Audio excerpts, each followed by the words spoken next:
Hey folks, have you ever felt totally caught up in the craziness of texting with someone you care about? Like you're staring at your phone, waiting on that scene or those little typing dots that drive you nuts. Yeah, you're not alone. Believe it or not, our phones have rewired how we connect, and not always in the best way. In this video, we're diving deep into how texting has turned into this wild emotional roller coaster in modern relationships, and how understanding it can actually save your sanity and your love life. The phone revolution, changing love in a flash. Let's rewind for a second. Back in the day, think London, Amsterdam, Cape Town, or Sydney. When lovers said goodbye at the train station or harbor, that was basically it. No texting, no instant snaps, no FaceTime. You were stuck waiting, sometimes for weeks, months, or even years before hearing from that special someone again. It was sad, it was tough, but it was simple and accepted. Missing each other was natural and paced by geography and slow-moving tech like coaches or sailing ships. Fast forward to today, and our phones have blasted that all to bits. Now, love is nonstop and on demand. You can ping a message in the blink of an eye and expect a near instant reply, or else start spiraling in your head. Phones give us endless chances to doubt, interpret, and overthink every little ping and pause. Texting isn't just chatter anymore, it's become the gauge of our value in the relationship, the ultimate scoreboard of loyalty and interest. Why texting can be a real minefield. Here's where things get juicy and tricky.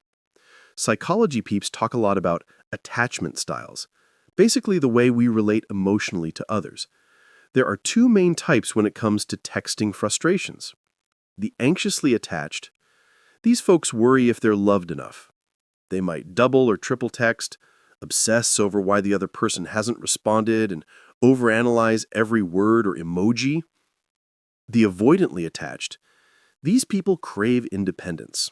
They might ghost for hours or days and keep texts short and sweet, maybe even cold sometimes, to avoid feeling smothered.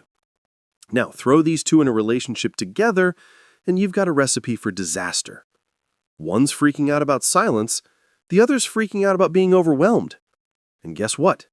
Their phones amplify all that tension. A harmless pause in texting can feel like a heartbreak. Technology used to protect, now it provokes. Back in the olden days, waiting was part of the deal. You just accepted it. Letters took forever, so no one freaked out over a silent phone.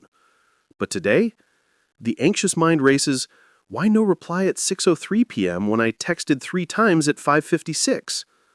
And the avoidance snaps back, they already said I love you 14 hours ago, so why all the follow-ups?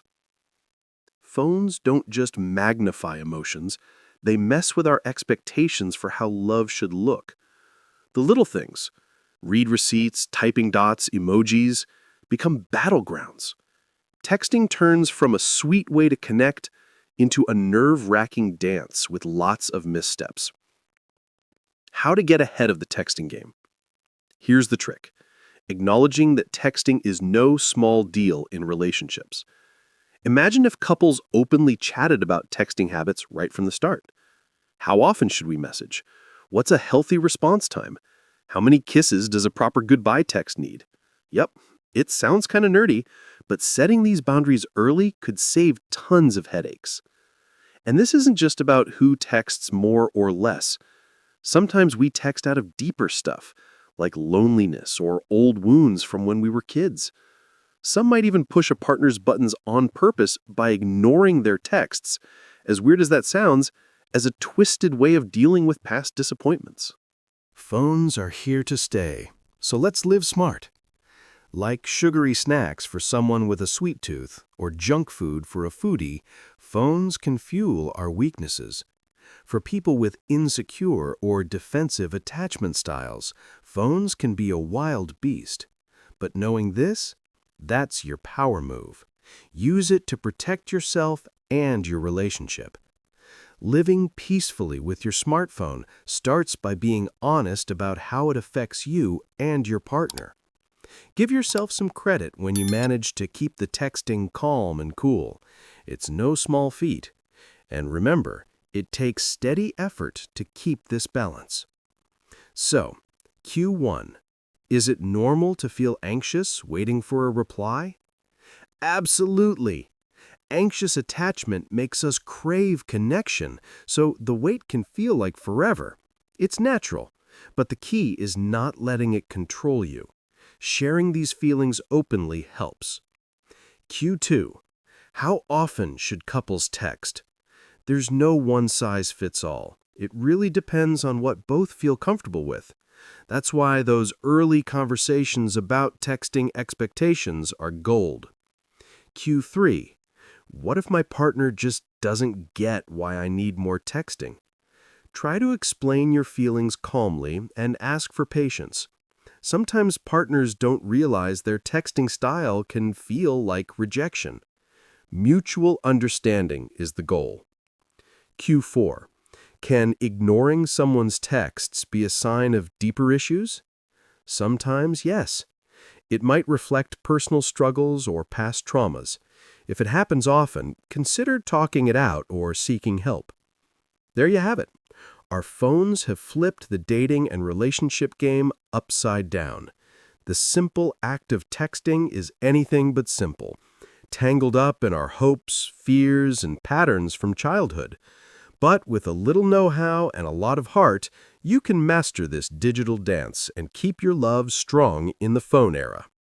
So, next time you're staring at those blinking dots, remember you're not going crazy. It's just the phone playing tricks on your heart.